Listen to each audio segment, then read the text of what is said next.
a exponer el día de hoy el trauma raquiomedular. Nuestro equipo está compuesto por Cardona Torres, José Luis, Martínez Mercado Ulises, Santillán León Andrea Ixel y Vázquez López María Paulina y su servidor Fernando Gómez Vázquez.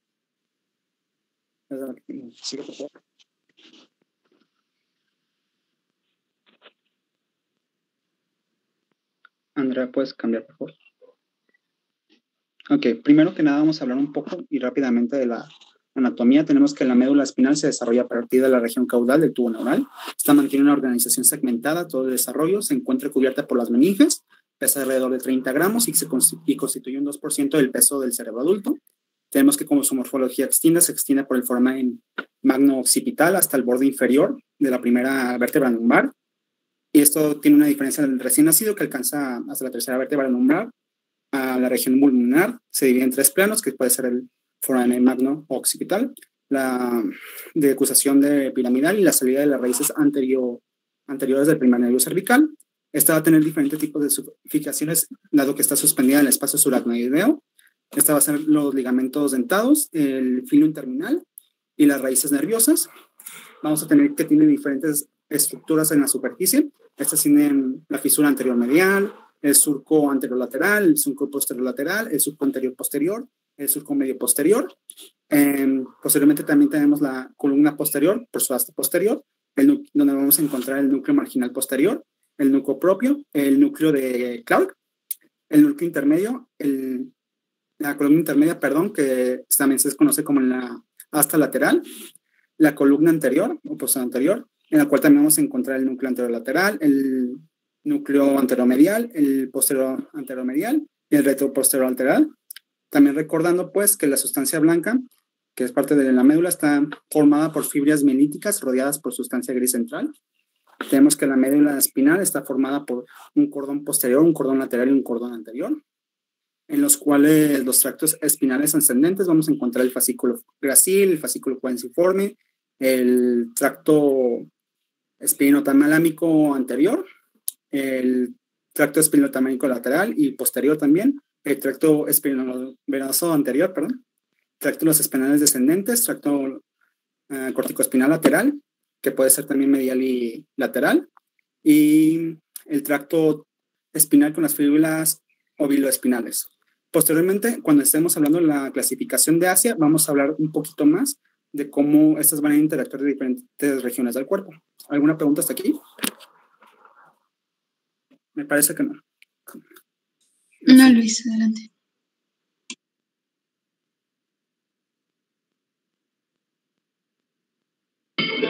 Ok, bueno, yo soy Ulises Martínez Mercado y les voy a hablar acerca de los traumatismos cervicales.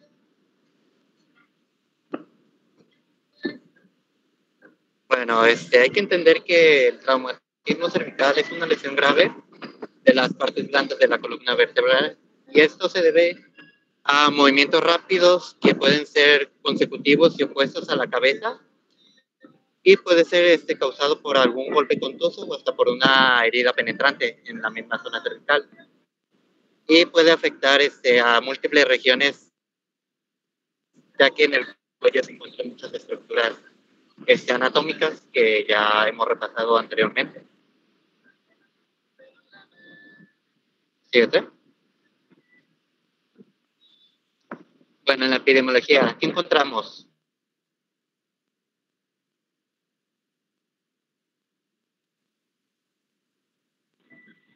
Y es el de mayor porcentaje en los traumas medulares, ya que hay mayor incidencia en los accidentes vehiculares o por herida de arma blanca en los traumas de tipo cerrado o abierto. Y también se maneja entre 1 hasta el 7% de la mortalidad en este tipo de traumatismo cervical.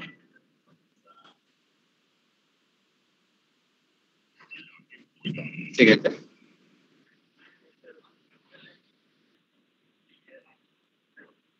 Bueno, entonces como les comentaba, el traumatismo cervical pues es de mucho riesgo, ya que aquí tenemos varias zonas de compromiso. Por ejemplo, principalmente tenemos lo que es el sistema muscular y vascular, así como las vías respiratorias. También pues vamos a manejar lo que es el sistema neuronal y el sistema gastrointestinal también. Bueno, entre los principales riesgos que vamos a tener va a ser el trauma laringotraqueal y hematomas que se van a provocar, y aquí va a haber compromiso de las vías aéreas y también ventilatorio. Como también les mencionaba, pues las hemorragias van a ser importantes, ya que pues va a tener el compromiso circulatorio y se puede provocar hasta distintas lesiones medulares o isquemia cerebral, que va a ser el compromiso neurológico.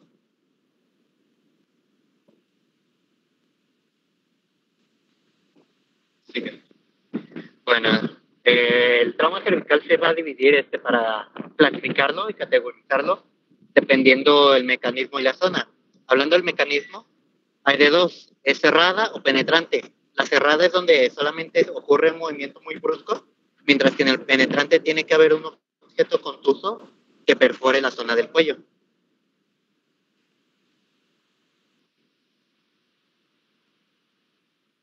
Y bueno, ya hablando de las zonas anatómicas,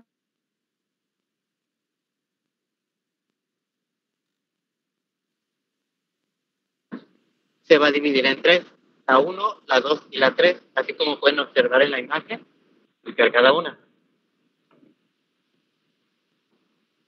Siguiente. Siguiente. Ok. Bueno, tenemos la zona 1. Esta se va a componer desde la base del cartílago criptoides hasta las clavículas. Aquí pues vamos a tener que las estructuras de riesgo pues van a ser principalmente los grandes vasos, como son las subclavias, las venas brachiocefálicas, las arterias carótidas, el callado aórtico y hasta las venas yugulares. Y pues, ¿qué vamos a encontrar aquí? Pues vamos a encontrar lo que va a ser la tráquea, el esófago, los apéndices pulmonares, parte de la columna cervical, obviamente, la médula espinal y varias raíces nerviosas cervicales. Siguiente. Bueno, ya en la zona 2 va a abarcar estructuras de riesgo que van a ser la arteria carótida principalmente. Y pues vamos a encontrar lo que son las carótidas anteriores y arterias vertebrales, también las venas yugulares, la faringe, la laringe, la tráquea, el esófago, la columna cervical también y la médula espinal. Y aquí va a haber mayor incidencia en las lesiones penetrantes.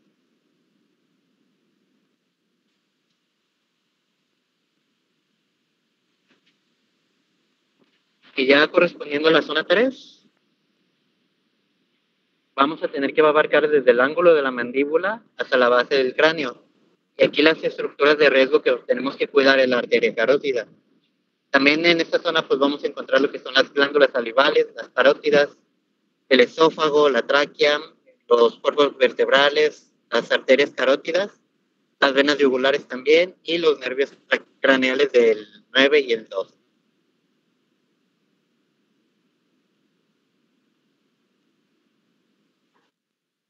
Y bueno, ya estas dos maneras que les comentaba es la forma en que se va a clasificar y se va a dividir las lesiones. Bueno, ya hablando de las lesiones raquimedulares, hay que entender que estas pues van a ser por una aplicación de la fuerza muy intensa y directa sobre la misma columna y el cuello. Y vamos a encontrar de varios tipos. Por ejemplo, tenemos primero lo que es la reflexión, que pues se va a deber a un golpe en la parte posterior de la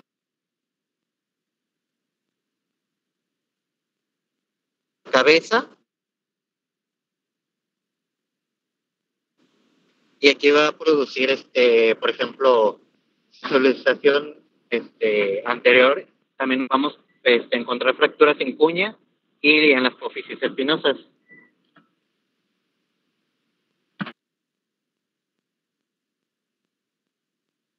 Otro tipo de lesión que vamos a encontrar es por reflexión, que esta va a ser debido a un golpe en la cabeza en la parte posterior de la misma.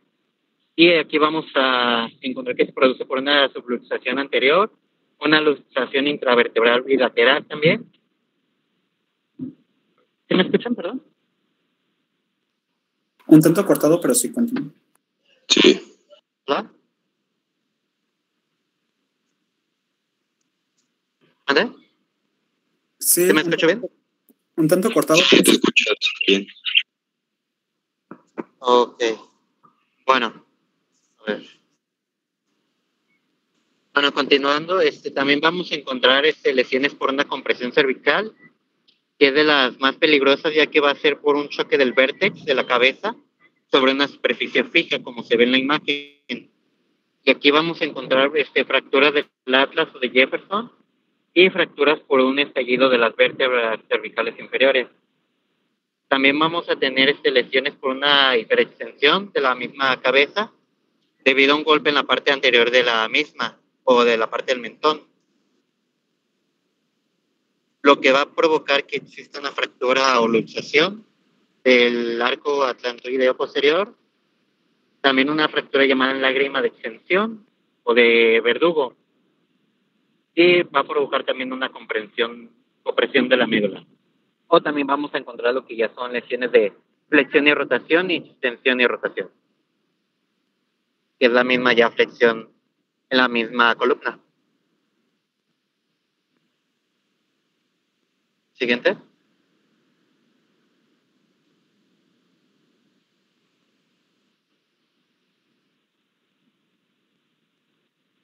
Ok, bueno, como les comentaba hace rato, pues vamos a tener distintas zonas comprometidas. Y hablando de las lesiones neurológicas, pues vamos a encontrar que pues va a haber principalmente una interrupción funcional completa o también parcial de las mismas funciones. Va a haber distintas lesiones radiculares, una lesión medular central y el provocar el síndrome de Brown-Forman. Las distintas manifestaciones clínicas que vamos a encontrar comúnmente va a ser dolor, espasmo y tensión muscular, mareo, náuseas, sudor, a veces va a haber alteración de la visión, temblor y hasta acúfenos, según la gravedad de la misma lesión. Y para poder diagnosticarlo, pues nos vamos a basar en lo que es el examen físico principalmente, también el examen neurológico, y también nos podemos guiar por métodos de imagen, lo que va a ser la radiografía o el ATAC. También se utiliza lo que es la mielografía o la resonancia magnética actualmente, pues, para distinguir las lesiones que se pueden encontrar en la zona comprometida. Bueno, ya hablando en las lesiones vasculares, pues estas se van a deber por fenómenos de desaceleración, lo que es como el típico latigazo, que va a provocar que también haya una hiperflexión, una extensión o hasta una rotación. También pues se puede deber a un agente causal penetrante que va a provocar una herida abierta o hasta una fractura cervical o de la misma base del cráneo. Lo que aquí vamos a encontrar van a ser distintos signos que se van a dividir entre duros y blandos. En los blandos pues vamos a encontrar una hipotensión, algunos hematomas pulsátil, también vamos a encontrar un déficit neurológico y una proximidad de estructura vascular. Ya en los signos duros, que van a ser de mayor gravedad, vamos a encontrar que el paciente pues, va a estar agitado, vamos a encontrar distintos hematomas pulsátiles. Lo que son más peligrosos son las hemorragias activas y el déficit del pulso por la misma hemorragia. Y pues para diagnosticarlo, que es para ver las lesiones ocultas, se van a utilizar principalmente la angiografía y también en ocasiones lo que es la ecografía dúplex a color para distinguir las zonas afectadas.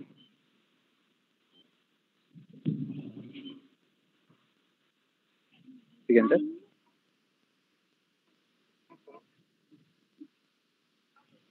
Bueno, ya en las lesiones de la vía aérea, vamos a encontrar que se va a deber a una lesión del cartílago cricoides y por parte de la tiroides. Aquí es importante tener la prioridad del paciente, ya que la pérdida de la vía aérea es muy vital. También aquí hay que encontrar los criterios menores, que va a ser la disfagia, la ronquera y el aumento de la tensión local. Ya en los criterios mayores que hay que tener mucho mayor cuidado va a ser cuando encontremos algún efisema subcutáneo, un estribor laringio, presencia de disnea o de hemoptisis o también de alguna hemorragia presente, y también cuando el paciente tenga una intolerancia a mantener una posición supina o que no pueda mover el cuello. Y para poder diagnosticarlo, pues principalmente, obviamente, es la presentación clínica en la que esté el paciente. Si no, nos podemos basar lo que es en los rayos X y del ATAC. También podemos utilizar lo que es la laringoscopía o la broncoscopía para ver la vía aérea afectada.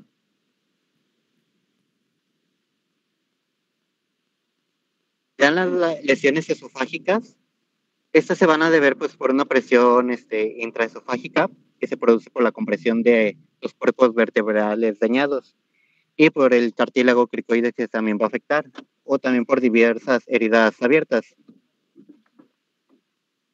Bueno, entre las manifestaciones clínicas que vamos a encontrar aquí va a ser la triada de Mackler, que se va a presentar por vómitos, dolor torácico y hasta el efisema subcutáneo, que les mostraba aquí en la imagen anterior de la radiografía. También pues vamos a encontrar lo que es la odinofagia, también una hemorragia orofaringia, y va a presentar el paciente salida de aire por la misma herida, si es una herida abierta. También pues obviamente va a haber dolor y disnea en la deglución. Para los métodos diagnósticos vamos a utilizar obviamente la presentación clínica, y aquí nos podemos basar también en la radiografía tanto de tórax como la misma zona cervical. También el TAC y la esofagoscopia son importantes para diagnosticar alguna lesión esofágica. También otro método que se está utilizando actualmente es el contraste esofágico, donde el paciente pues va a ingerir la solución luminosa y se va a diagnosticar por la esofografía. Y también por último pues podemos utilizar lo que es la endoscopia digestiva, que es más importante.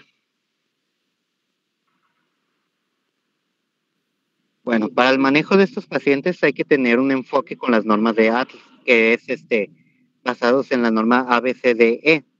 Este manejo, pues obviamente va a empezar con el cuidado de las vías aéreas, con un control de la columna vertebral, que es lo que tenemos que cuidar mucho. En el B es cuidar la respiración o la ventilación. La parte C es acerca de la circulación, que es en el control de las hemorragias. Mientras que ya en el punto D es el déficit neurológico y en el punto E es de la exposición y la protección del entorno en donde se encuentra el paciente.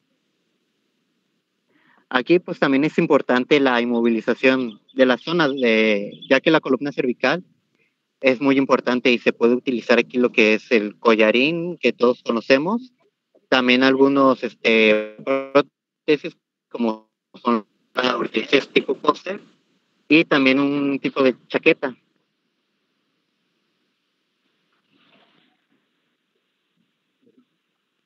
Siguiente. Bueno, ya si el paciente presenta signos o síntomas leves o moderados, podemos guiarnos de aquí. En la zona 1, si ya presenta algunos síntomas respiratorios o lesión vascular, lo primero que tenemos que hacer es alguna radiografía de tórax, y si no, basarnos en una angiografía o si existe un hematoma o un hematórax. También ya si existe una lesión respiratoria, pues podemos hacer los mismos. Ya en la zona 2, la evaluación pues va a iniciar con el examen físico. Si hubiera alguna lesión vascular, pues ya se utiliza lo que es la angiografía o hasta una ecografía dúplex.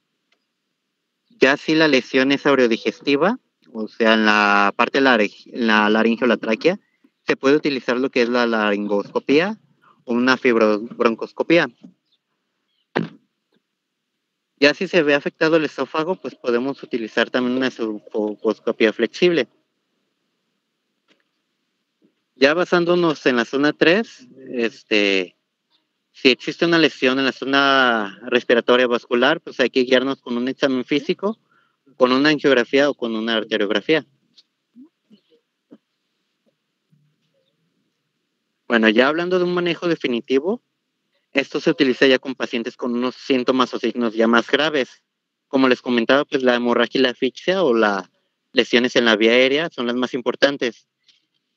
De aquí lo que se utiliza comúnmente es de la toracotomía ya en cuestión quirúrgica, o si no se usan las compresiones digitales para evitar que la hemorragia continúe, ya según dónde se ubique la lesión. Ya basándonos en lo que es la asfixia, que puede provocarse por una lesión traqueal, vamos a encontrar que se puede utilizar la intubación para favorecer lo que es la respiración por las vías aéreas o la cricotomía. Ok, está bien. Vamos Vamos a adelantar un poquito esa descripción, enfocándonos a las lesiones neurológicas. Tal vez lo vascular, lo de la vía aérea, es relevante por el tipo de lesión y para lo que es la cuestión del manejo de lesiones en esa zona, pero vamos enfocándonos a la cuestión raquimedular. ¿De acuerdo? Sí. Adelante. Ok.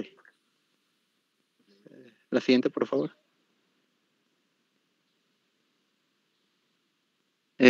Bueno, lo que ya es el manejo definitivo, pues también se encuentra una reducción cerrada para el trauma de la misma columna y la manipulación pues bajo anestesia general. Ya también pues como les comentaba es importante controlar la hemorragia. Ya posteriormente pues se puede utilizar lo que es la reconstrucción vascular de también una anatomosis o utilizar un injerto proseico. También a veces se utiliza mediante manejo quirúrgico, lo que es la ligadura distal de las arterias para evitar la hemorragia. Y ya para la protección de la vía gastrointestinal y vía aérea se utiliza lo que es la otorrinolaringología o la traqueotomía. Y pues como les comentaba, la reconstrucción o la mandibulotomía. Ya más adelante pues mis compañeros les va a hablar acerca de las continuas lesiones raquimedulares.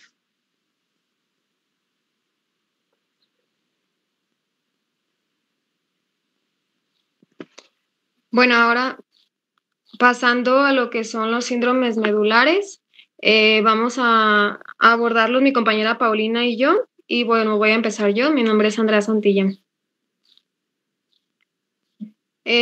Bueno, dentro de los síndromes de lesión medular aguda, tenemos que, bueno, aquí es donde se van a agrupar la mayoría de los síndromes que vamos a ver posteriormente. ¿Me pueden esperar poquito? Es que me escucho como doble. No sé si me escuchen bien. ¿Te escucho bien? Te escuchas bien, de hecho.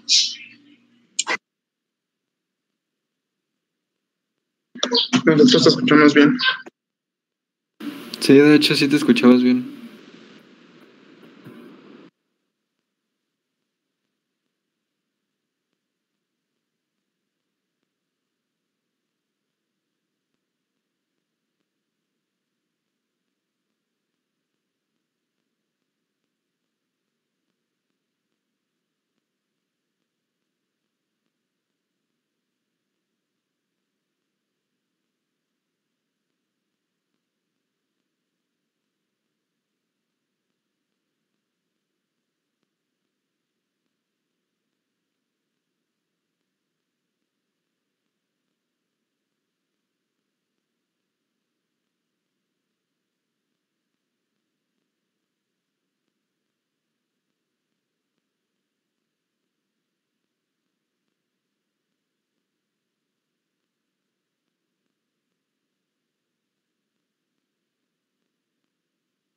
¿Y ahora sí pueden ver la presentación? Sí, Andrea. Sí. Ay, no, es que no escucho. Sí, Andrea.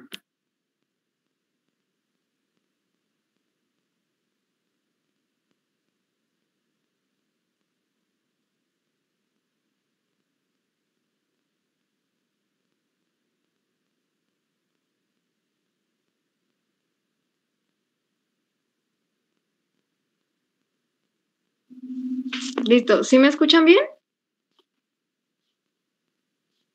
Sí, Andrea. Sí, Andrea.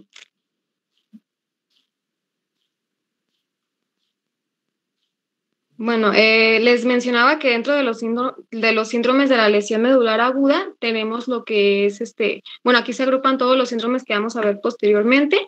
Y en general existen dos entidades muy importantes que debemos tener principalmente claras, que es el shock medular y el shock neurogénico.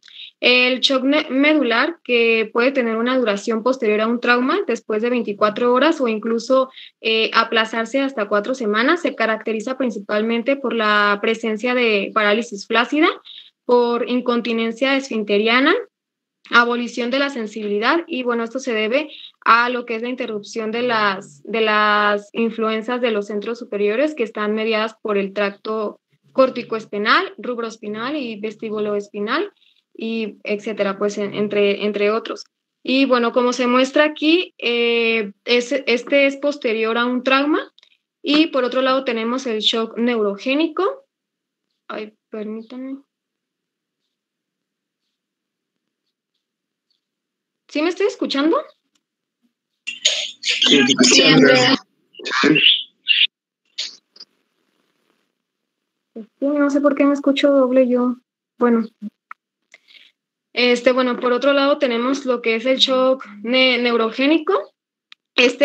Constituye una pérdida del tono vasomotor simpático debido a una alteración previa de lo que son las vías simpáticas, en donde, bueno, esta misma alteración nos produce lo que es una pérdida del tono vasomotor y de la inervación simpática del corazón, manifestándose clínicamente como lo es una vasodilatación, hipotensión y bradicardia. Y ahora sí, bueno, dentro de lo que son los síndromes agudos, tenemos el primero, que es el síndrome de sección medular completa, o también llamado el síndrome de lesión medular. Bueno, en los casos de la sección medular completa, en su diámetro transversal, que se puede presentar como una mielopatía transversa, ocurre una pérdida de todas las modalidades sensitivas y una alteración de las vías motoras por debajo de lo que es la lesión. Y bueno, esta afecta de una manera bilateral, es decir, a los dos lados del cuerpo de la persona.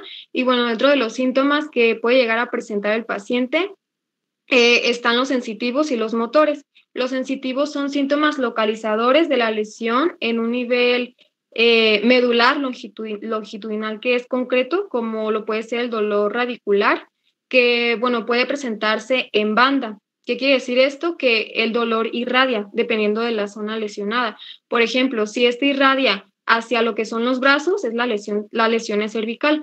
Si irradia a lo que es alrededor del abdomen o del tórax, quiere decir que la lesión es torácica, o si irradia hacia las piernas es lumbar o sacra. Además, bueno, pueden presentar parestesias en el segmento correspondiente al nivel lesional y el dolor localizador en las vértebras sobre lo que son las apófisis espinosas, en el caso de que el paciente presente lo que son algunas infecciones o tumores. Y bueno, por otro lado tenemos lo que son los síntomas motores de la lesión. Esto es por la lesión de la neurona motora inferior, como una atrofia o fasciculaciones principalmente musculares o una hiporreflexia que se presentan pues por el daño en las astas anteriores o en las raíces ventrales. Además, también puede presentar al paciente lo que es la paraplegia o la tetraplegia por debajo del nivel lesional, con otros signos de la lesión de la neurona motora superior, como lo es la espasticidad y el signo de Babinski positivo. Y estos, bueno, cabe resaltar que se presentan en forma variable y van en función al tiempo del inicio de los síntomas del cuadro. Y bueno, las causas aquí se las puse. Algunas son los traumas vertebrales, la compresión medular por lesión vascular, mielitis transversal y una mielomalacia o por una herida por arma blanca. Después tenemos lo que es el síndrome de hemisección medular.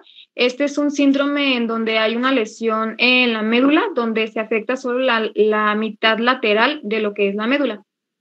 Bueno, se describe como etiología más frecuente lo que es la traumática, además de las lesiones compresivas extramedulares.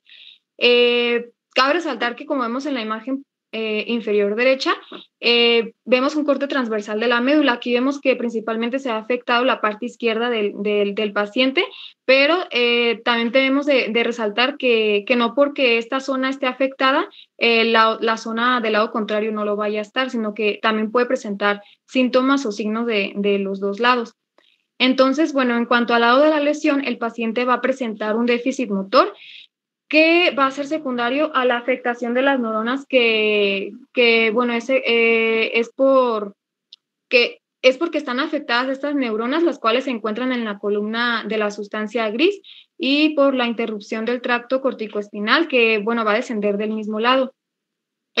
También tenemos la presencia de piramidalismo, como es el reflejo de Babinski positivo, por ejemplo. También hay presencia de anestesia táctil epicrítica, secundaria a lo que es la pérdida de la sensibilidad de los cordones posteriores. También hay sensibilidad profunda abolida secundaria a lo que es la interrupción de la vía de la sensibilidad, que bueno, es posterior y bueno, se expresa clínicamente como abatiestesia y apalestesia. Y bueno, del lado contrario del paciente, el paciente puede presentar lo que es atermalgesia, la cual se debe a una interrupción de las fibras de la termalgesia, que bueno, se han decusado interrumpiéndose su paso hacia el encéfalo. Y bueno, la función motora está conservada porque no se han tocado estas fibras, y la sensibilidad profunda también se encuentra conservada del lado de la lesión y del lado contrario. En cuanto a la semiología, se van a encontrar los signos de afectación de las vías largas, los cuales se dividen en motores insensitivos. En los motores habrá una debilidad de la distribución piramidal ipsilateral a la lesión, es decir, del lado contrario y por debajo de la misma. Esta es debido a la disrupción de la vía corticoespinal descendente junto con la espasticidad y la hiperreflexia. En el nivel lesional pueden existir los signos de afectación de la neurona motora inferior por una interrupción de las vías segmentarias, mientras que los sensitivos, bueno, habrá una pérdida de la sensibilidad vibratoria y posicional ipsilateral a lo que es la zona de lesión, por interrupción de las fibras ascendentes en columnas posteriores y del haz espinotalámico dorsal. Y bueno, también puede presentar lo que es la hipoalgesia y la alteración de la sensibilidad térmica contralateral a la lesión, con un nivel sensitivo situado más o menos 1 o 2 niveles por debajo de la lesión por una interrupción del haz del espinotalámico. Y bueno, en el nivel de la lesión puede existir lo que es una zona de analgesia ipsilateral. Y por otro lado, en cuanto a los signos localizadores, serán los unilaterales, según el segmento afectado longitudinalmente. Puede ser una lesión a nivel cervical, torácica o lumbar. Y en el nivel lesional, por una disfunción de la segunda motoneurona, se pueden presentar algunos signos o síntomas, como lo son el dolor radicular siguiendo el dermatoma correspondiente. También puede presentar lo que es la atrofia muscular y las fasciculaciones en los músculos que están principalmente afectados. También puede presentar lo que es la ausencia del reflejo miotático que corresponde a esta zona. Continuando con el síndrome de lesión centromedular, se trata de una lesión que afecta directamente a la sustancia gris central y a los tractos espinotalámicos que se cruzan con el centro medular.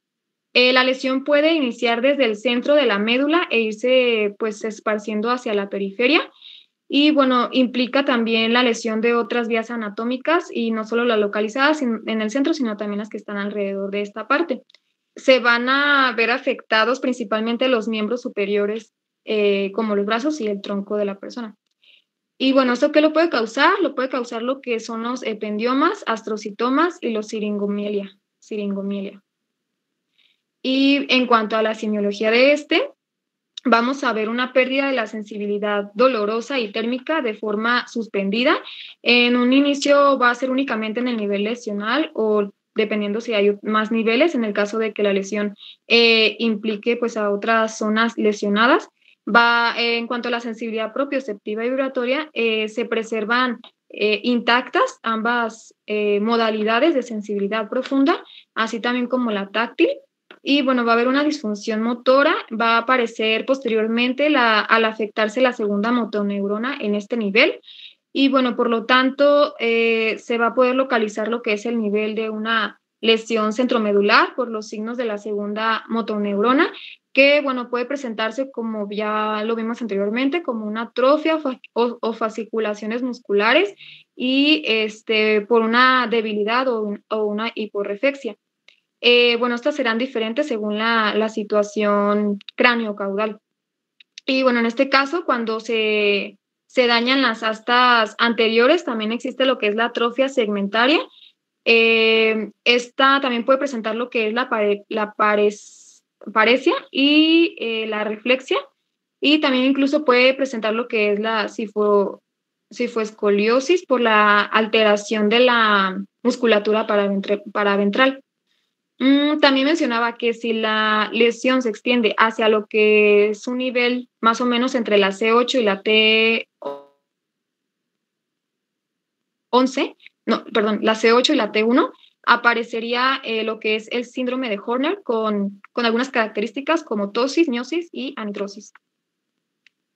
Bueno, en cuanto al síndrome de cordones posteriores, o también se le conoce como el síndrome medular posterior, este se caracteriza por una lesión de las asas espinales posteriores y una alteración de la sensibilidad propioceptiva y vibratoria.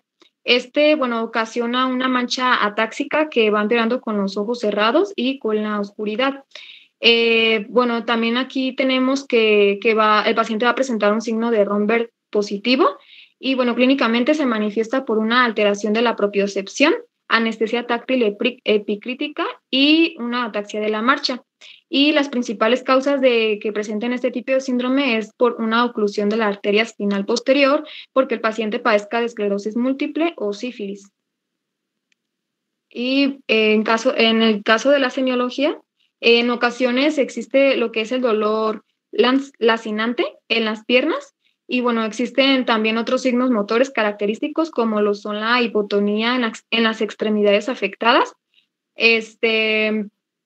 También podemos observar lo que son los trastornos tróficos que contribuyen a lo que son las llamadas articulaciones de Charcot, que es como la imagen superior izquierda que está en la diapositiva.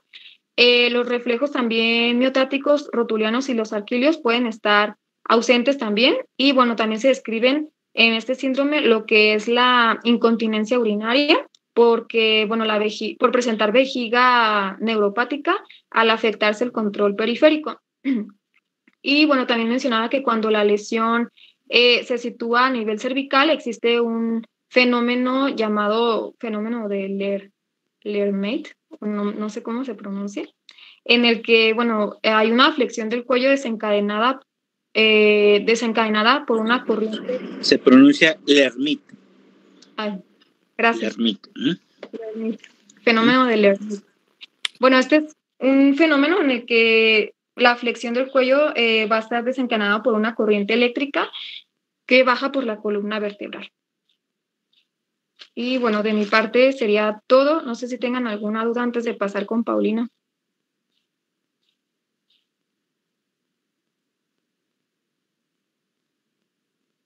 Adelante. Bueno, buenas tardes. Yo soy Vázquez López María Paulina y les voy a continuar hablando de lo que son los síndromes medulares. En la primera vamos a tener lo que es la degeneración combinada subaguda. Esta va a ser una degeneración progresiva que va a estar dada principalmente por la carencia de lo que es la vitamina B12. Esta va a ser una afectación que generalmente se va a ver presentada en lo que son personas mayores de 40 años. ¿Le das a la que sigue, por favor? Ok, bueno, en cuanto a la fisiopatología, pues bueno, tenemos que pues la vitamina B12 va a ser muy importante para lo que es la formación y el mantenimiento de la envoltura de mielina, que como sabemos, pues la mielina es la sustancia que nos va a ayudar a como tal, que el impulso nervioso por medio de los axones de las neuronas, pues se lleve a cabo de la manera adecuada. En este tipo de síndrome, pues la mielina va a estar dañada y esto va a causar una degeneración de las fibras nerviosas y sensitivas de la médula espinal, haciendo que pues estos impulsos no se transmitan de manera adecuada y esto pues nos va a dar como tal los signos clínicos que vamos a tener.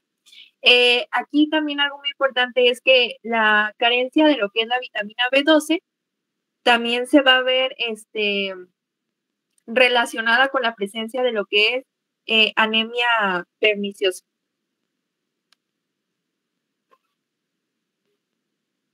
¿Le das a la que sigue, por favor?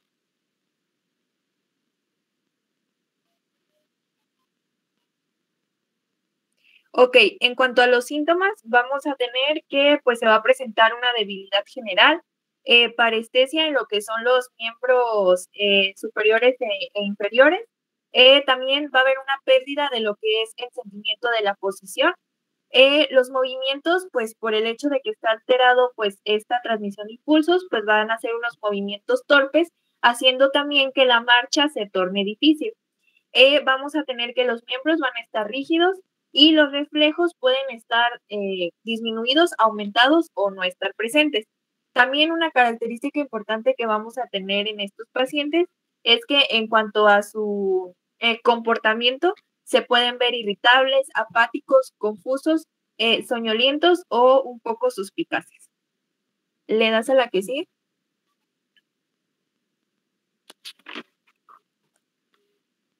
Ok, algo muy importante en cuanto a los síntomas que es que tienen una característica en que estos síntomas van a ser constantes y tienden, bueno, su tendencia es a un deterioro progresivo. Bueno, en cuanto al diagnóstico, vamos a tener que, pues, se va a hacer un análisis sanguíneo en donde obviamente vamos a encontrar lo que es la deficiencia de la vitamina B12 y, pues, también al realizar una tomografía o resonancia magnética nuclear, pues vamos a poder observar este deterioro de lo que es la mielina en cuanto a los axones. Y pues en cuanto al tratamiento, mencionaba que pues era como tal la administración de vitamina B12. Y aquí algo muy importante es que el tiempo va a ser pues algo clave en cuanto al tratamiento, ya que entre más tiempo pase antes de dar tratamiento, pues van a ser como que menos las posibilidades de poder restaurar como tal la función de este tipo de pacientes.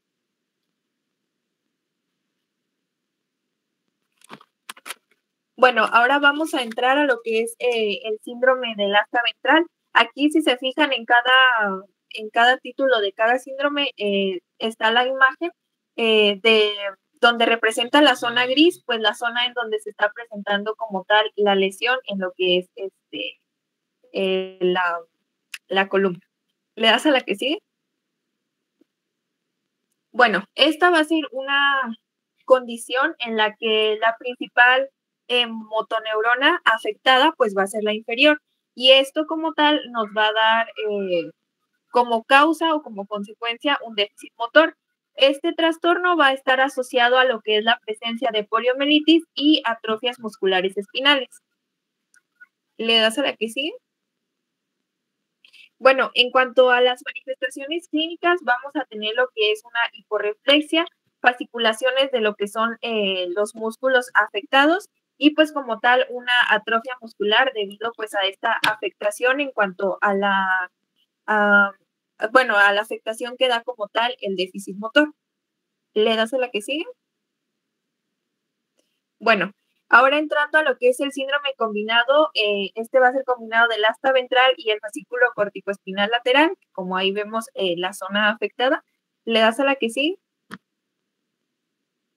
Bueno, esta va a ser una afectación bilateral y pues no va a ser homogénea, es decir, se va a poder presentar en lo que son los dos lados, pero ahora sí que el nivel de manifestaciones clínicas en cuanto a un lado y el otro pueden ser como que distintas. Este es un patrón característico de la enfermedad de la esclerosis lateral amiotrófica. ¿Le das a la que sigue? Y pues en la cual vamos a poder presentar síntomas o manifestaciones clínicas que se van a ver relacionadas tanto con motora en cuanto a las primeras neuronas o las segundas motoneuronas de un mismo grupo muscular. Aquí les puse esta tablita en la que podemos ver los síntomas tanto de la motoneurona superior o de la motoneurona inferior.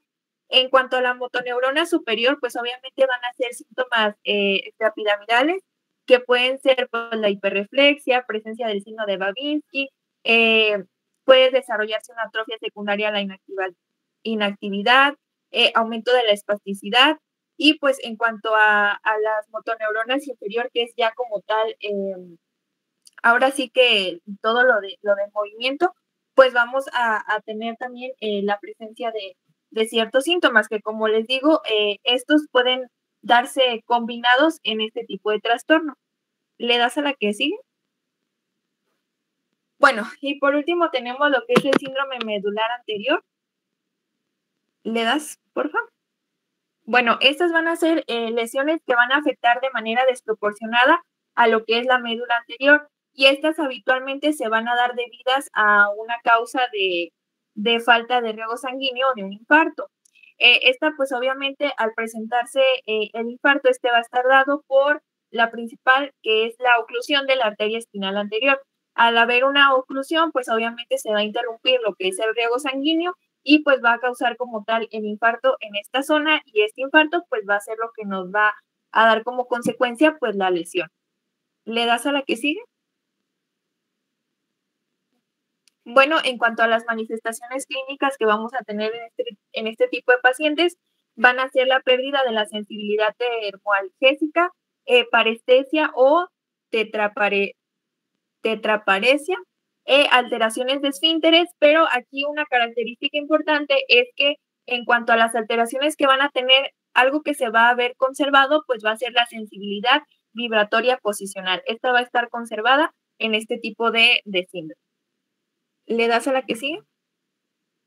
Bueno, aquí les puse esta tablita, bueno, una imagen en la que, pues ya como a manera de resumen, podemos ver las distintas lesiones medulares, y pues dependiendo la zona que está afectada, pues se va a ver ahora sí que la manifestación en cuanto a las partes del cuerpo. Aquí, por ejemplo, vamos a tener que la zona, pues obviamente con borrosita, es la zona de la lesión. Lo que tenemos en amarillo va a ser el déficit en un patrón piramidal, el amarillo sin puntitos, si se dan cuenta. En lo azul vamos a tener, pero lo azul rayadito, pues va a dar como tal lo que es el déficit motor de lo que es la segunda motoneurona. Lo que está en blanco va a ser como tal la alteración de la sensibilidad térmica y del dolor.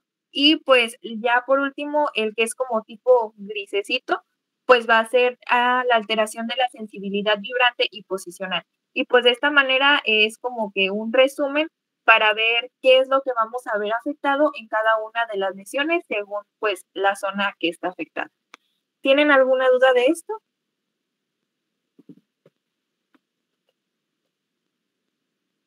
Creo que no. Creo que no. Bueno, ninguna duda, eso fue todo de mi parte. Los dejo con Luis. ¿Alguien me puede confirmar si me escucho, por favor?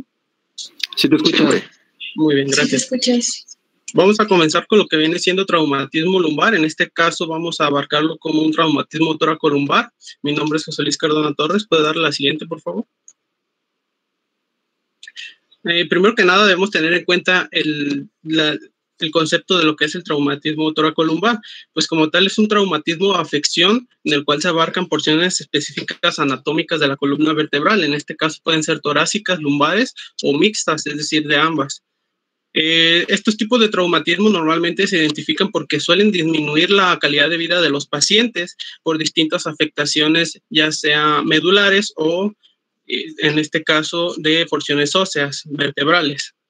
Una de las funciones que se suele ver más afectada en estos pacientes con traumatismo es la disminución de la función vesical e intestinal, disminución de la motricidad y sensibilidad, aumento de infecciones de vías urinarias, estreñimientos e incluso úlceras por presión al momento de no haber movimiento por parte del paciente. El siguiente.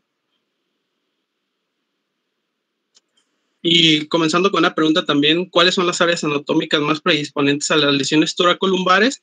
Pues tenemos 3 tipos de áreas anatómicas toracolumbares, las cuales suelen ser más comunes y más afectadas al momento de adquirir algún traumatismo toracolumbar. En este caso, la T11 a la L1, perdón, que suele ser una afectación como tal toracolumbar, es decir, afectación de ambas, es hasta un 52% de las porciones.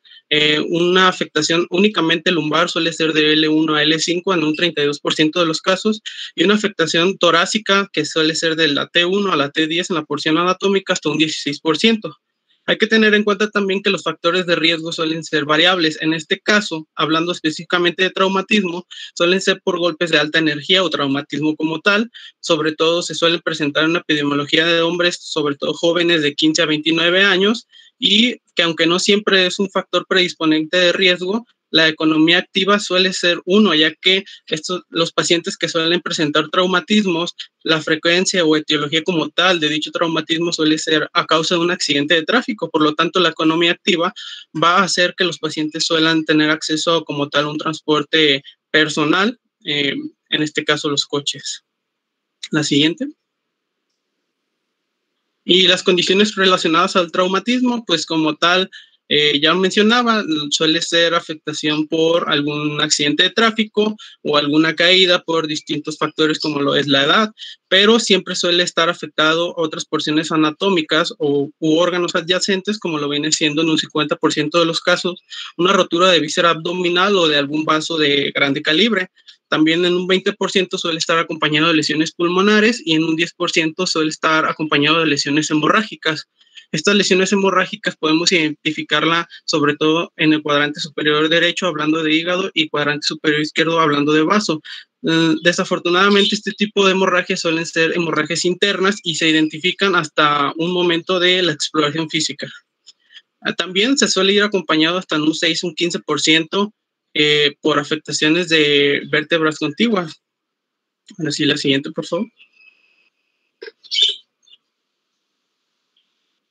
Y un diagnóstico, pues como tal, el diagnóstico de los traumatismos va a ser tanto clínico como radiológico, es decir, van a trabajar de la mano para poder llegar a un diagnóstico muy específico y una valoración específica también como tal del traumatismo toracolumbar. En este caso, comenzando con el diagnóstico clínico, tenemos un interrogatorio en el donde tiene distintos objetivos, sobre todo es investigar el mecanismo de lesión etiológico del traumatismo, realizar una semiología correcta del dolor vertebral para identificar la zona afectada de la columna vertebral y preguntar por comorbilidades que puedan afectar el estado de salud del paciente, tanto pre, trans y postquirúrgico. Y como tal, aquí tengo una pregunta, ¿qué es el shock medular? Pues como tal es una interrupción medular que va desde la lesión afectada hacia abajo, que suele afectar en aproximadamente un tiempo de 48 horas, y esto no nos permite que se realice una valoración específica de inmediata. Se suele presentar hasta un 99% de los traumatismos y también se le conoce como el síndrome de lesión medular aguda, y 48 horas después de un shock medular suelen haber la reaparición de las funciones, sobre todo en el tipo, para la función de una valoración específica para identificar qué fenómenos están afectando la lesión medular. A la siguiente.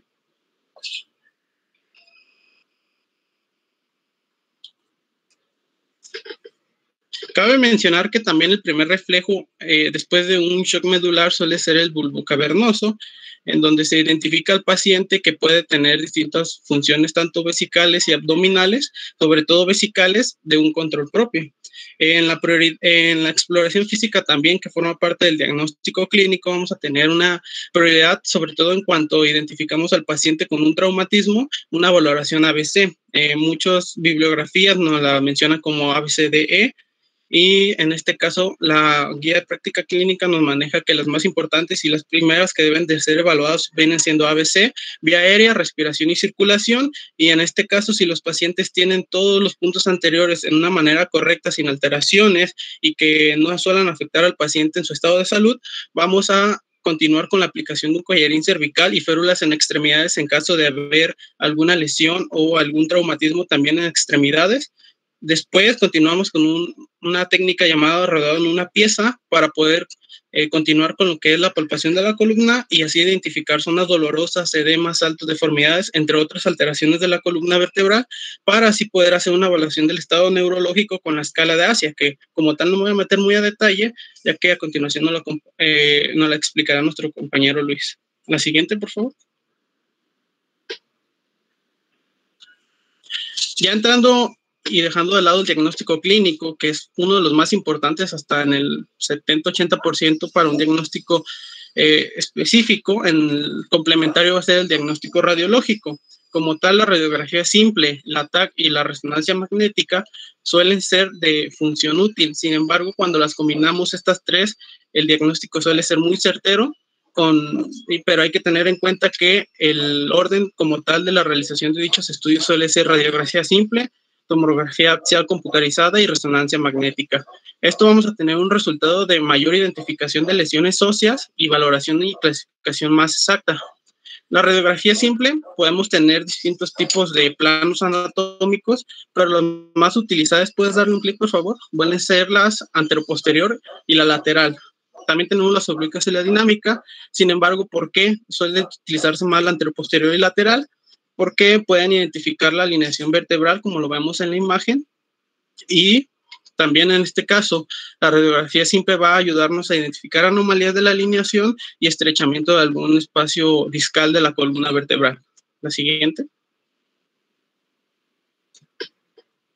En la tomografía axial computarizada, pues va a tener una gran ventaja, ya que nos va a permitir identificar con exactitud el grado de la lesión. Y lamentablemente la desventaja es que no puede identificar como tal tejidos blandos. En este caso no vamos a poder identificar trastornos como hernia de disco, hematoma epidural, rotura de ligamento, o en este caso como tal un daño medular, ya que van a ser indetectables. Por lo tanto, primero se debe hacer una resonancia magnética, una radiografía simple, y después una tomografía axial computarizada para identificar fracturas complejas y elementos posteriores. La siguiente, por favor. En este caso, la resonancia magnética va a ser de gran utilidad, ya que nos va a dar un diagnóstico exacto de las lesiones medulares, es decir, sin presentar porciones óseas, ya que hay que tener en cuenta que en el traumatismo raquimedular tenemos tanto afectación de porciones óseas como de tejidos, en este caso de la médula. Las contraindicaciones de una resonancia magnética va a ser la inestabilidad hemodinámica, pacientes con marcapasos, es decir, con alteraciones cardíacas, estimuladores de médula espinal y nervio vago, y sobre todo los implantes metálicos. Por lo tanto, en el diagnóstico clínico, al momento de hacer el interrogatorio, se debe hacer una buena historia clínica para identificar si los pacientes como tal suelen tener alguno de estos dispositivos o si tienen algunas otras alteraciones o comorbilidades que sean contraindicaciones de la resonancia magnética. La siguiente. Ya entrando a tratamiento, pues como tal la mejor opción de este tratamiento, de este traumatismo, va a ser siempre la intervención quirúrgica, y esta tiene distintos objetivos, como es mejorar la función vertebral y fisiológica de los pacientes. Como ya lo mencionaba en un principio, podemos tener una deficiencia de la función vesical y abdominal, que puede tener, por lo tanto, una dependencia de dicho paciente afectado por otras personas, y esto afecta a su calidad de vida. También nos ayuda para prevenir una deformidad, evitar sobre todo el dolor en el paciente, ya que hay que tener en cuenta que no toda la vida vamos a tener anestesiado a nuestro paciente. Por lo tanto, un objetivo específico de la intervención quirúrgica también es evitar el dolor y la inestabilidad. También acortar la hospitalización del paciente para que no sufra algunas otras alteraciones dentro del mismo. Las metas posquirúrgicas como tal ya es la recuperación y la alineación vertebral, estabilizar la fractura de la vértebra y descomprimir las estructuras neurales que se hayan visto afectadas en el momento del traumatismo. La siguiente. Entonces aquí tengo una pregunta, es ¿cuándo se debe considerar una intervención quirúrgica? Pues primero que nada debemos identificar el tipo de fractura causada por el traumatismo, ya que podemos tener distintos tipos de fracturas, como lo viene siendo la fractura por compresión, fractura por estallido, entre otras. Pero sobre todo hay que identificar cuando las fracturas suelen ser inestables, cuando existe un déficit neurológico y disminución de las funciones fisiológicas en los pacientes, sobre todo suelen ser por compresión neural, y las lesiones parciales de la médula espinal, las lesiones de la cola de caballo, es decir, la porción más inferior de la médula espinal, y la lesión completa como tal de la médula espinal.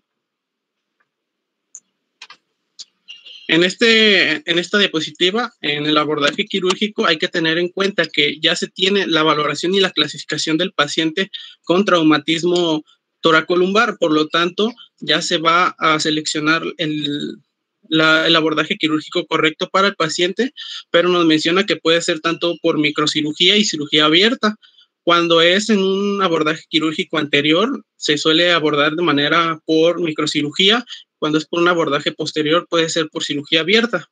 Pero existen factores condicionantes que nos van a dirigir también para el método de intervención quirúrgica, como lo viene siendo las técnicas adquiridas del cirujano y la experiencia como tal del mismo, y sobre todo el instrumental disponible en el momento de la intervención. La siguiente. Y como tal existen muchas complicaciones, tanto prequirúrgicas, transquirúrgicas y posquirúrgicas.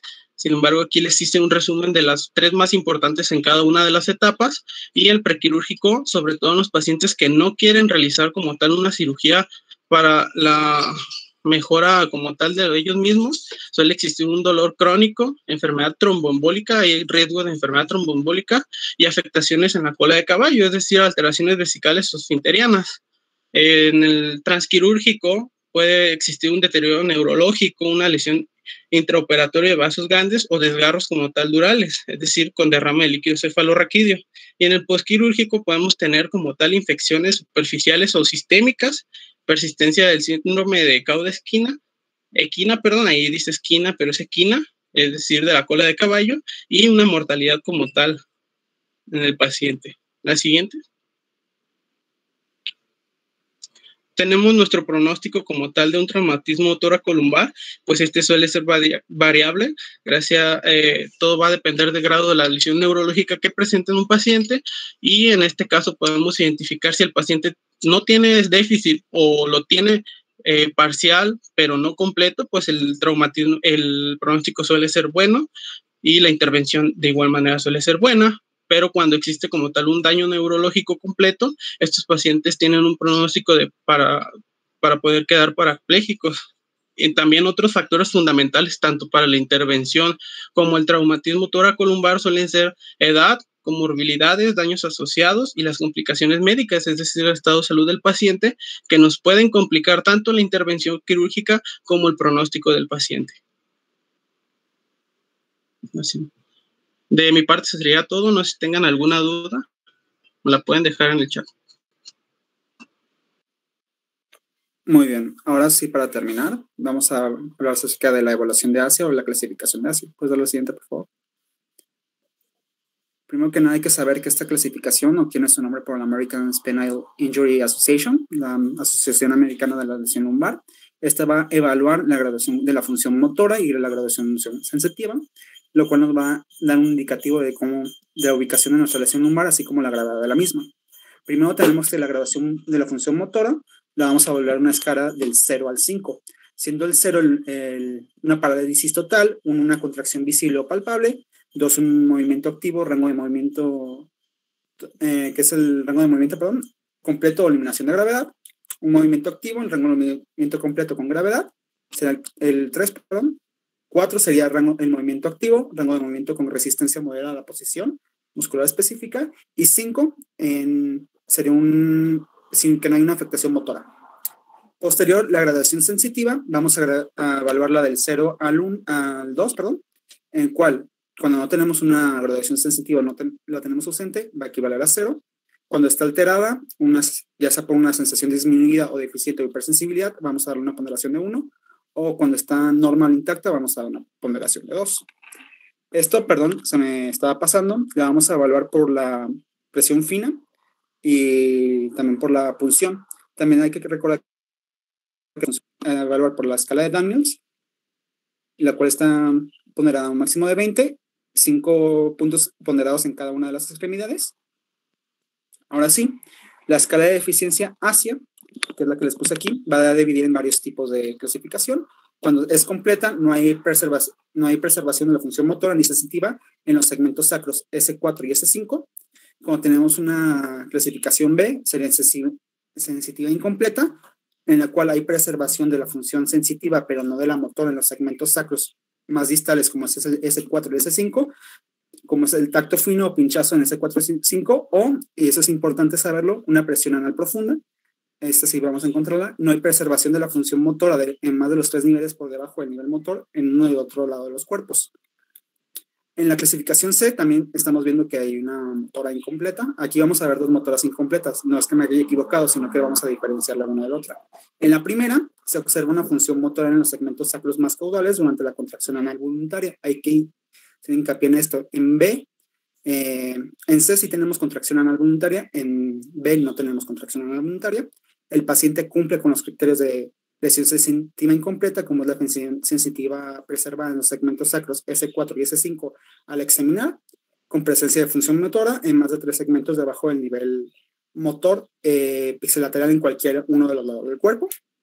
Sin embargo, en la función de una motora incompleta, el estado motor incompleto es como se los acabo de describir actualmente, pero con al menos de la mitad o más de la función de los músculos clave debajo del núcleo, la clasificación mayor o igual a +3 de las últimas vertebrales. Vertebrales, perdón, lumbares. Sacrolumbares, perdón. Y por último, no tenemos ninguna afectación, ya sea sensitiva o motora, que se puedan examinar. También hay que encontrar que en todos los puntos que les acabo de nombrar pueden ser no examinables. Entonces, dependiendo en función de nuestro paciente, vamos a determinar cómo va a ser Para nosotros poder seguir o determinar la lesión medular espinal, tenemos que primero que determinar el nivel sensitivo o por el lado derecho hacia izquierdo. Vamos a determinar el lado motor por lado derecho a izquierdo. Vamos a determinar el nivel neurológico de la lesión. Vamos a determinar si es una lesión completa o incompleta, como acaban de describir mis compañeros. Y por último, vamos a definir la escala de deficiencia ASIA. ¿Tienen alguna pregunta de esto? ¿No? ¿Seguros? ¿Algún comentario que quiera agregar, doctor, para pasar al caso clínico? Obviamente la clasificación ASIA hay que tenerla muy en cuenta en relación, tal vez no a toda la forma en la que se va a hacer el llenado de la hoja, sino simplemente hay que conocer a qué se refiere con el ASIA A, B, C, D y E, porque probablemente en uno de los casos clínicos se hace referencia a algún paciente que tiene una lesión, un trauma raquimedular, y se puede referir que es un ASIA C.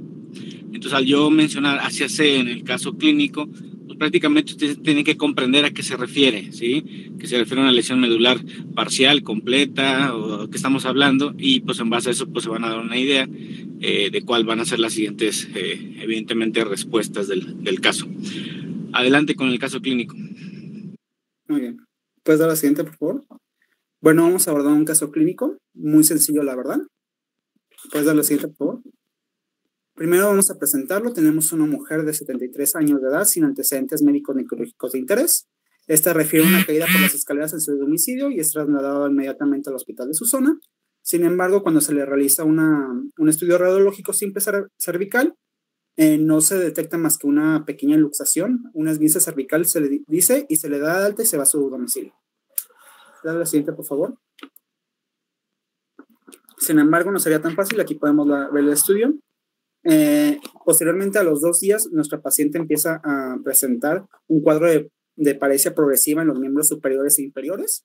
A los 5 días de la lesión consultada, vamos a realizar un TAC, que les voy a enseñar ahorita. Y a la exploración física, ¿puedes dar el siguiente, por favor? Esto es importante y vayan tomando en cuenta porque vamos a preguntar al azar. Tenemos que en nuestra exploración física tenemos una sensibilidad en el nivel sensitivo de difícil de exploración, nivel sensitivo en C6 bilateral con áreas de hipoestesia y normoestesia parcheadas hasta segmentos sacros. Tenemos un Glasgow de 15. Tenemos dolor en la palpación, en la espinopercusión y percusión de la C6 a C7. Tenemos reflejos osteotendenciosos bilaterales, trixictales y estiloidales presentes, Hoffman negativo, rotulianos de difícil evaluación por la obesidad. Los aquilianos están presentes. Tenemos que el reflejo cutáneo palpar es de extensor bilateral. Los esfínteres, esto también es importante, tenemos una hipotenía, una sensibilidad anal profunda conservada, contracción voluntaria débil y bulbo venoso presente. ¿Puedes dar la siguiente, por favor? Aquí está la TAC que les mencionaba. ¿Qué podemos ver en la TAC? Es muy simple de ver. ¿Me podrías decir, por favor, Johan, qué puedes observar en la TAC? ¿O en qué zona te está llamando la atención la TAC? Creo que no es una TAC, ¿eh? ¿Eso no es un ataque? Perdón, la resonancia magnética, perdón. Ok, fíjate, antes de que avancen ahí, no es una TAC, pero aparentemente en los estudios de imagen de radiología no se ven lesiones si la paciente tiene datos clínicos. Es una entidad clínica que tiene un nombre. ¿Saben cómo se llama?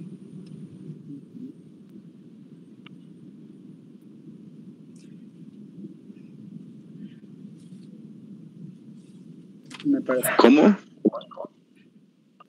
Bueno, te lo voy a explicar. Cuando tienes un paciente que tiene estudios de imagen o estudios radiológicos y tienes datos clínicos, es algo que se llama síndrome de Siguora. ¿sí? No sé si lo mencionaron. Me parece que ¿Sí lo mencionaron o no? no. Creo que no. ¿No fue el tuyo, Okay, Andrea? el SIWORA es por las iniciales en inglés que significan lesión medular sin evidencia de alteraciones radiológicas. S es de spine, ¿sí? I de injure, W de without, y sí, S6 SIWORA. Without radiologic abnormalities, ¿sí? Eso es SIWORA. ¿Qué quiere decir? Es un paciente que te llega con datos clínicos, pero le haces estudios de radiología o tal vez de TAC y no se ve ninguna lesión. ¿Por qué? Porque la radiografía simple y la tomografía te dejan ver el hueso. Pero lo que a lo mejor no estás viendo, evidentemente, es cordón medular, o no estás viendo ligamentos, no estás viendo disco. Entonces, eso solamente lo vas a ver hasta que tienes la resonancia. Entonces, parte de tus diagnósticos de sospecha, cuando te llega un paciente con lesión o datos clínicos, pero no tienes alteraciones radiológicas, es algo que se llama SIWORA, ¿sí? Por sus iniciales en inglés, ¿sí? ¿De acuerdo? Sí, muchas gracias. Muy bien, entonces para que lo revisen. Adelante, ahora sí. Ahora sí. Entonces, si aparece eso, tendríamos que hacer, o se tendría que proceder con la resonancia magnética, por lo que dijo de que tenía, pues, en la exploración física datos de afectación. Sí, ahí lo que procede es que evidentemente el paciente tiene una lesión. Si aunque en la radiografía simple se vea todo normal, tiene una lesión. Ahí es donde tiene que saber, mire, la radiografía se ve bien, no tiene nada, váyase a su casa. No, el paciente tiene una lesión del cordón espinal, ¿sí? Sin evidencia de lesión radiológica, pero no puedes decir que no tenga algo en la resonancia magnética. Es simplemente es un término que ayuda a que ustedes hagan un razonamiento en relación a que si el paciente tiene algo clínico y la radiografía se ve bien o la TAC se ve bien, pues quiere decir que evidentemente tiene algo más profundo y hay que abordarlo. ¿De acuerdo?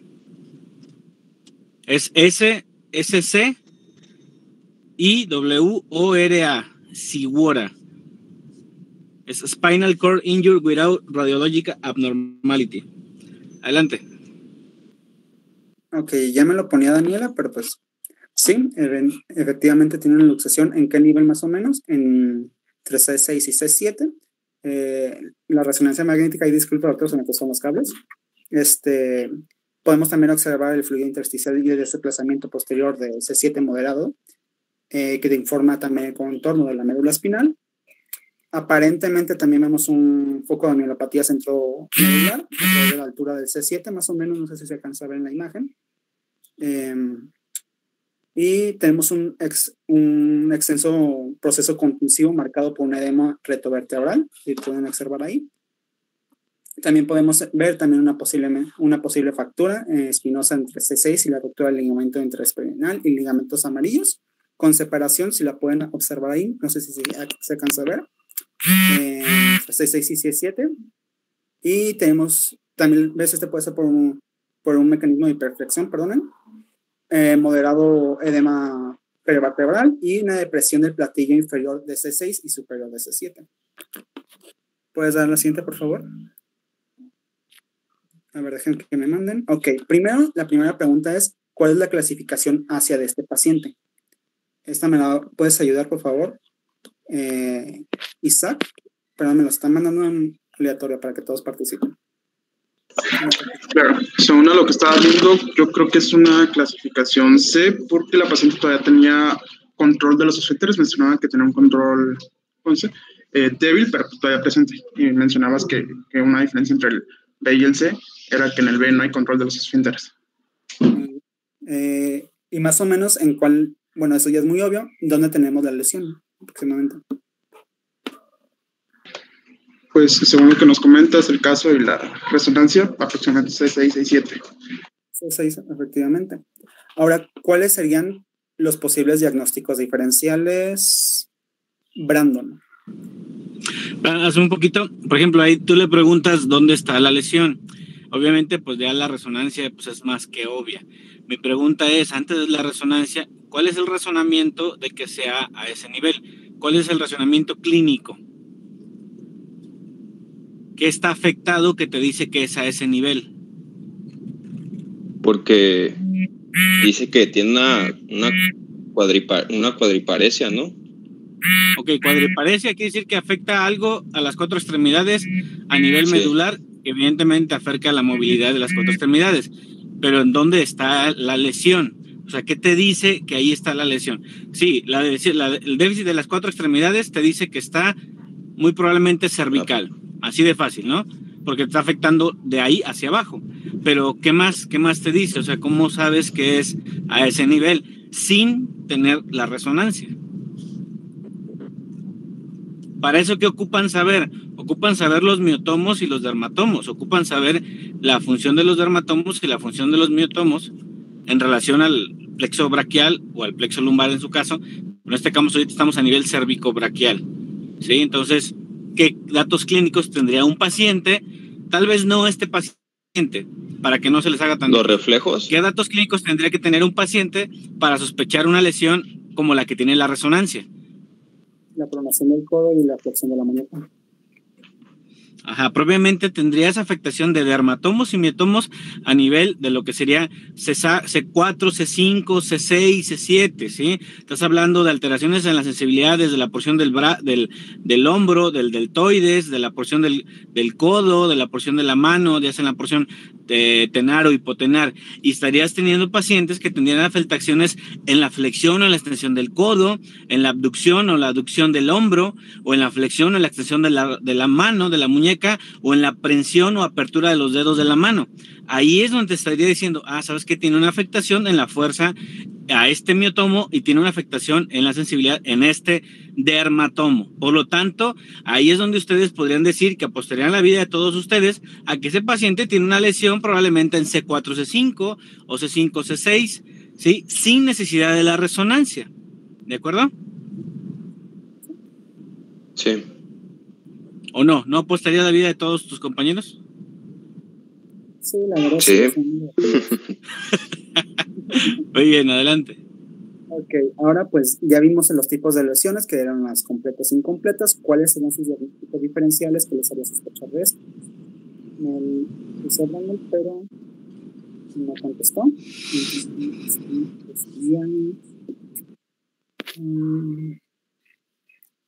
Para que me lo manden. Carlos. Ahí disculpa por el ruido, pero yo me imagino que es la completa, porque mencionaba que había déficit de esfínteres y pérdida de la sensibilidad. Ok, vamos a preguntarle a Daniela, ahora sí. ¿Qué crees que sea tú, el tipo de lesión que tenemos? Sí, puedes escribirlo adelante.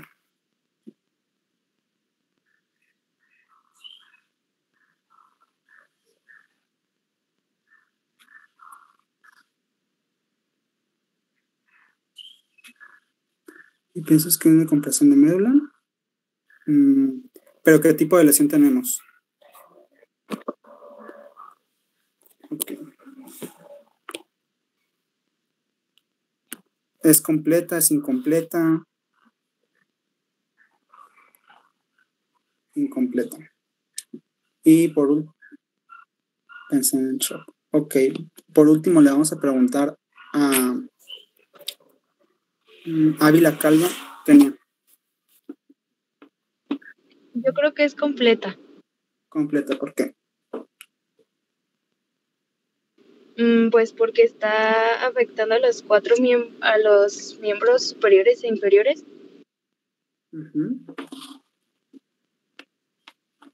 Bueno, también como mencionaba mi compañero Isaac, sería incompleta porque si hay contracción anal voluntaria.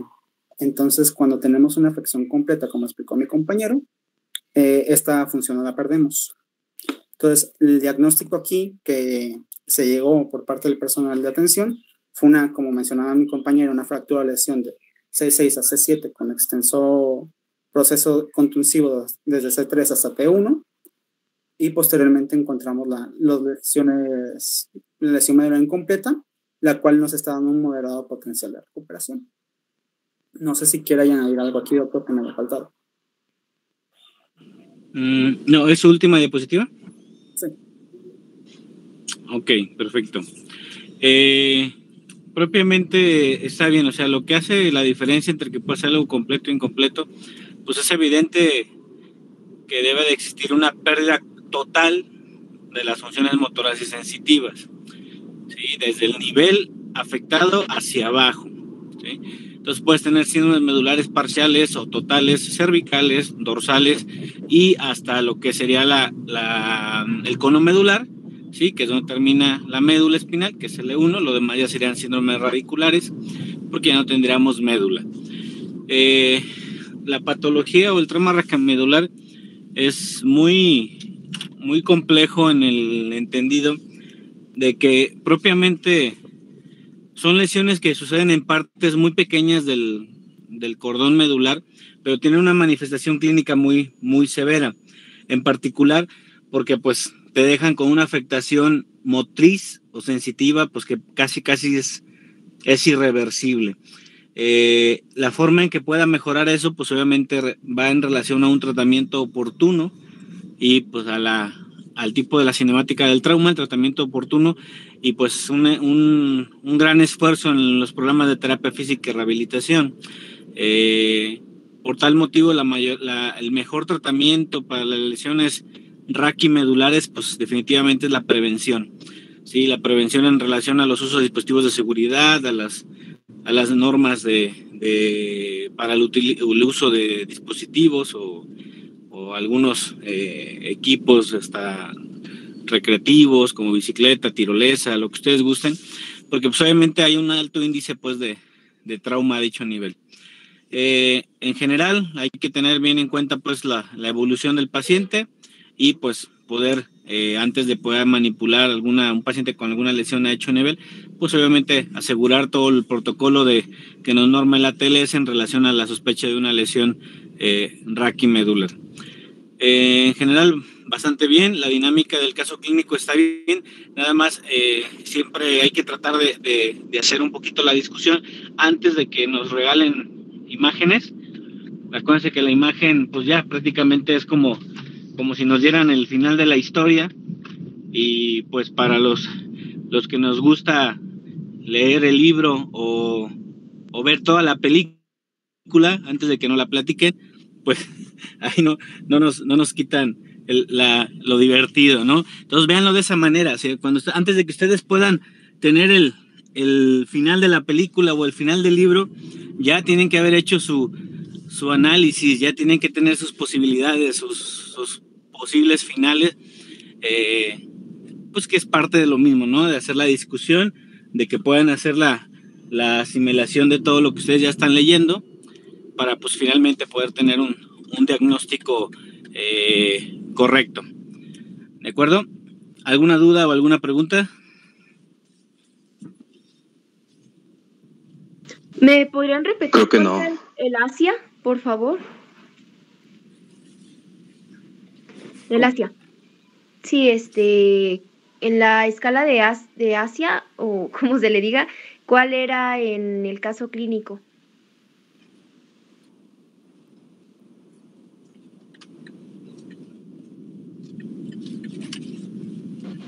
¿Tienes apagado el micrófono, Luis? En mi caso clínico nos mencionaba realmente que tenía una escala Asia de tipo B. Sin embargo, yo también entré en discusión con los autores, porque realmente si analizamos bien la escala con la semiología que nos refería también, que nos hacía la discusión el doctor, pues sí se inclinaba un poquito más a la C. Gracias. No. ¿Algún otro? Muy bien, pues si no hay alguna otra duda o pregunta, no me resta igual más que agradecerles la oportunidad de poder continuar con las sesiones a través de esta plataforma y seguimos en contacto a través de los medios habituales. Hasta luego.